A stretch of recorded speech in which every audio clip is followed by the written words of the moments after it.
Hey warrior, have you ever noticed how some people, the truly powerful, seem to have an almost supernatural control over the environment around them without saying a word?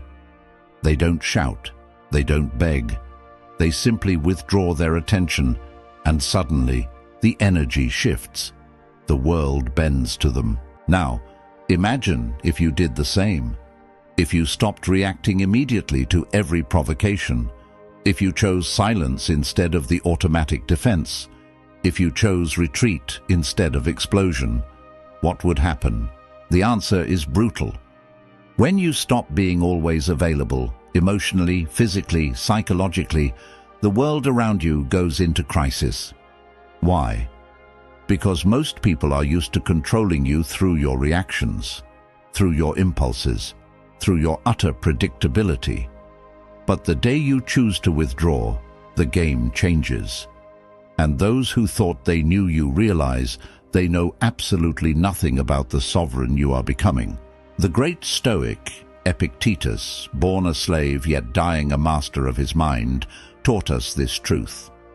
The chief task in life is simply this: to identify and separate matters so that I can say clearly to myself which are externals not under my control and which have to do with the choices I actually control. Now apply this. When you become inaccessible, who truly gets desperate? Who gets irritated? Who tries to provoke you just to elicit some emotion back? The irritation of others is merely the sound of your control returning to you. It reveals how much you are still being manipulated by external forces, by the expectations you do not control. You keep giving yourself away to maintain a false peace, to please people who deep down were never truly invested in your well-being. And with every forced yes, every immediate response, every emotional defense, you give away a piece of your inner control. What's left? Exhaustion, frustration, an emptiness you can't explain. This is not about turning your back on the world. It is about understanding the dichotomy of control and choosing the only thing that truly belongs to you, your response. Today, I am not here to whisper comforting falsehoods. Today, I am here to hand you 12 laws forged in the discipline of the Stoic legions. 12 truths that will cut through every lie you tell yourself about needing to be useful to others at the expense of your own soul. If you have the commitment to listen until the very last word and the courage to act before this message ends, the leash the world holds on you will be cut tonight and never reattached. Before we draw first blood, prove to me and to yourself that you are done being a slave to external demands. Like this video right now, subscribe with the channel bell, and in the comments, write the only sentence that matters from this moment forward. I choose my fortress. Write it loud, write it proud, because the moment those words leave your fingers, the liberation begins. Let us begin. Law 1. The unforgivable betrayal, Prohairesis. Your worth is not measured by your accessibility, it is measured by your prohairesis, your faculty of choice. You have been conditioned to believe that your worth lies in how available you are to others. But this excessive availability is not a virtue, it is a prison of the spirit. Marcus Aurelius, the philosopher emperor, understood this cost. He said, "You have power over your mind, not outside events. Realize this, and you will find strength."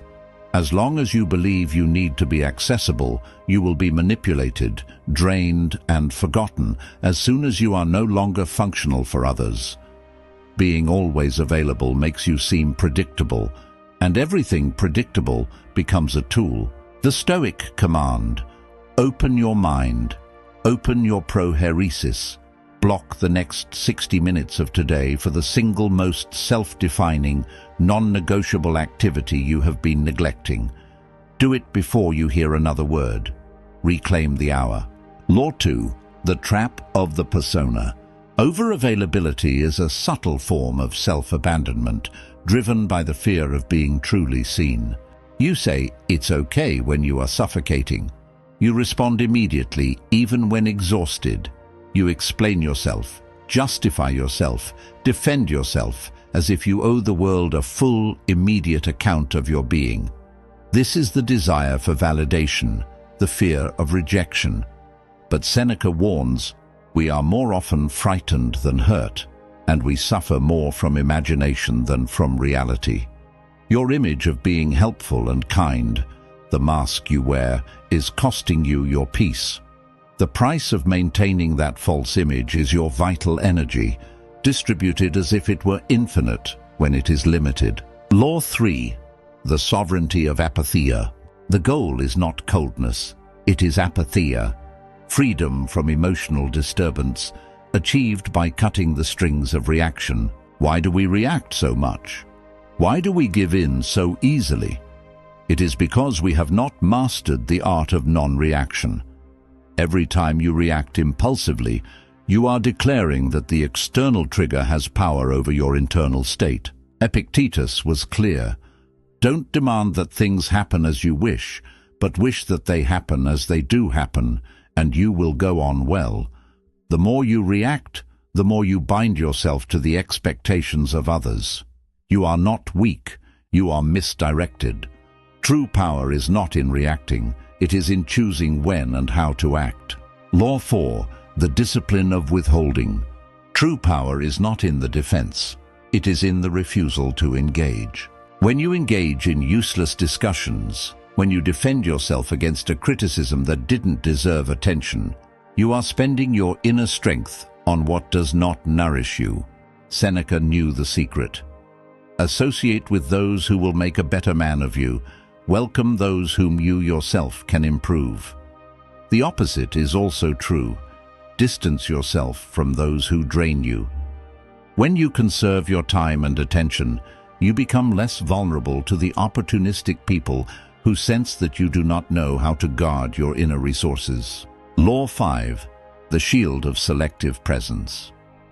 Your unavailability is not a punishment for others. It is a declaration of value for yourself.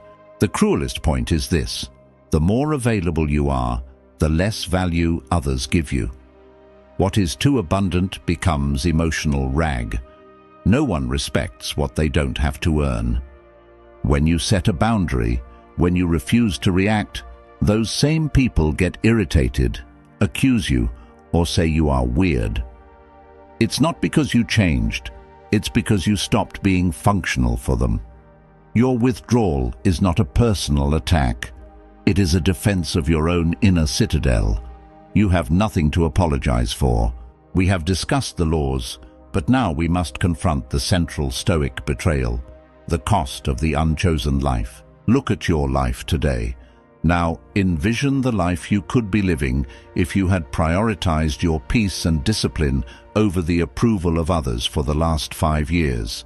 The one who said no to the drama, no to the endless meetings, no to the needy friend. That unlived version of you is not an abstract dream. They are the sovereign you sacrificed. That sacrifice exists because you allowed your inner citadel to be constantly breached by external demands. The gap between who you are and who you could be is filled with the chronic anxiety of always being on call. Your emotional availability is the toll you pay to stay on other people's roads, never truly traveling your own. We must close that gap immediately. To do that, we must understand the mechanics of being controlled. Law 6. The mirror of projection.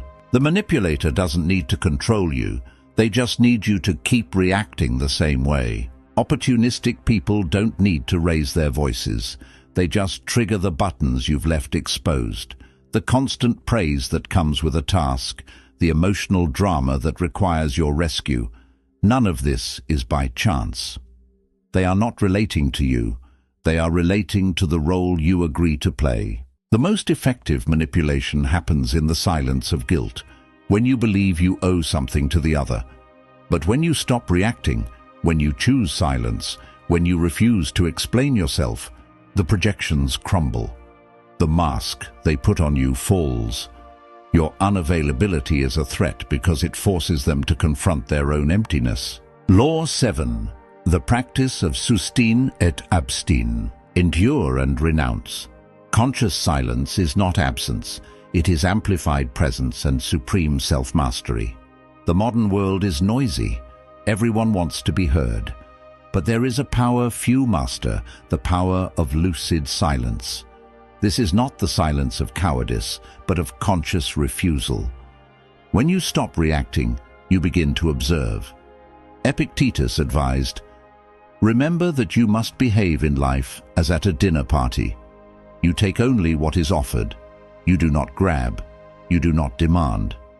When you are silent, you stop being a piece on their board and become the entire game changer. True silence is the mastery over one's own energy, the refusal to be dragged down by someone else's drama. Law 8. The unforgivable peace. The more you mature, the more selective you become with your words, because each sentence is an energetic investment. Silence has a price. It will distance you from people who only valued you for the role you played. It will make you seem cold or arrogant. But all of this is the reaction of those who never wanted to deal with your depth, only with your utility. You don't need to explain your absence. It explains itself. And those who feel threatened by your silence reveal how much they depended on your imbalance to maintain their own control. The silence that reconstructs you from within is worth the price of being misunderstood. Law 9. The Builder's Creed. Conscious unavailability is the foundation of self-determination. When you say no to the world, you are saying yes to yourself. Awareness without action is just another form of self-deception. True transformation begins with a firm decision to become selective. The Builder's actions. 1. Do not respond immediately. Breathe before reacting. 2. Leave a discussion before being dragged into chaos. 3. Turn off your phone without guilt. 4. Refuse to explain your absence.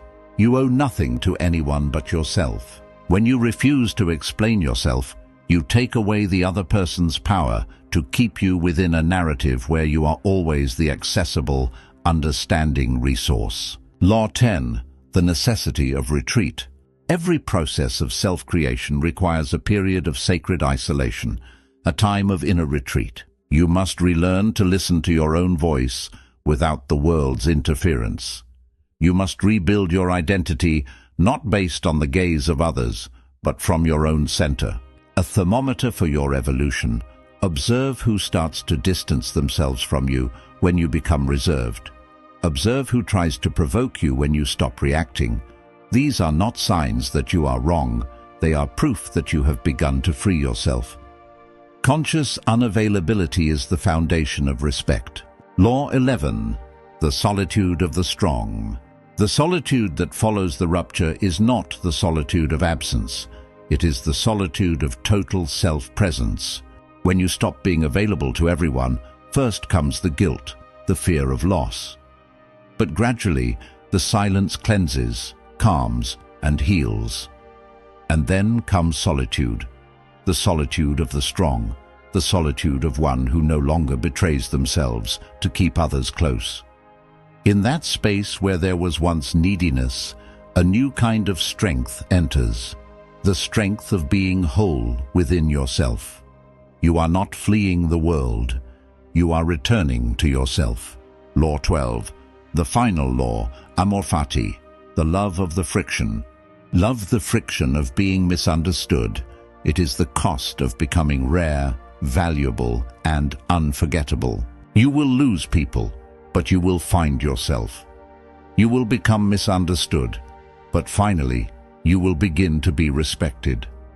When you are no longer available for emotional crumbs, for voids disguised as affection, you only accept what resonates with your peace, your truth, your wholeness. This is a rebirth. True self-love begins when you choose yourself, even if it costs you to be alone for a while. Warrior, we are finished with theory.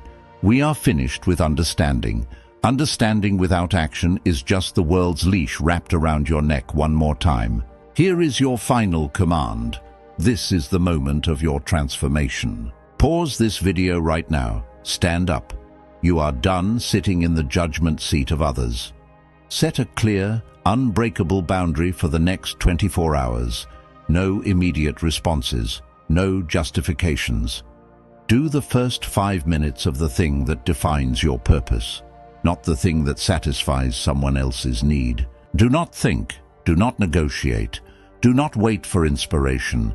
Just execute the first 5 minutes of your sovereign action. I will wait in silence. 45-second silence plus on-screen countdown. Welcome back. You just committed an act of defiance against external control. You just declared yourself a sovereign state. From this moment forward, every morning you will rise and whisper the only words that matter. I choose my fortress. Every night before sleep, you will perform the evening reflection, asking, did I act on my prohairesis today, or did I merely react to the demands of others? There is no middle ground anymore. You are awake. You are armed with silence. Comment right now, I choose my fortress. Then tag one warrior who is still giving themselves away and send them this video. Like it, so the algorithm carries these laws to more unyielding souls. Subscribe and turn on the bell, because in 72 hours I return with another message forged in the discipline of the Stoics. Until then, guard your inner citadel. Go build your peace. One non-reaction, one conscious refusal, one final sovereign choice at a time. I'll see you in the arena.